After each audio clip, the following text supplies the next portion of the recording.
Welcome to Tenor Tech, where I solve the problems you didn't even know you had. Today, I will explain how to connect Power BI to databases using Odbc drivers. Odbc is an open standard that lets Power BI query databases using drivers installed on your machine. Use a 64-bit Odbc driver compatible with Power BI Desktop and the Power BI service. Before you start, gather the driver name, server address, port 1433, database name, and credentials like username and password. Also decide whether to use a system DSN or a file DSN for easier deployment across machines. First, open the Odbc Data Source Administrator 64-bit on Windows. Choose System DSN to make the data source available to all users and services. Click Add and select the appropriate driver such as Driver 17 for SQL Server or the MySQL Odbc 8.0 driver.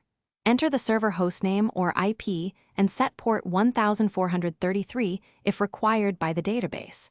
Specify the database name, authentication type, and credentials. Click Test to confirm connectivity and then save the DSN name exactly as you will reference it in Power BI Desktop. Open Power BI Desktop and select Get Data, then choose Odbc from the list.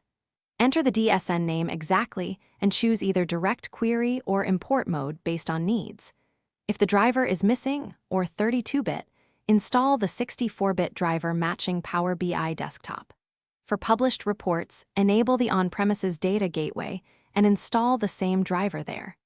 Configure credentials and privacy levels in the data source settings. Monitor query folding and performance, and test refreshes to ensure scheduled refreshes in the service succeed.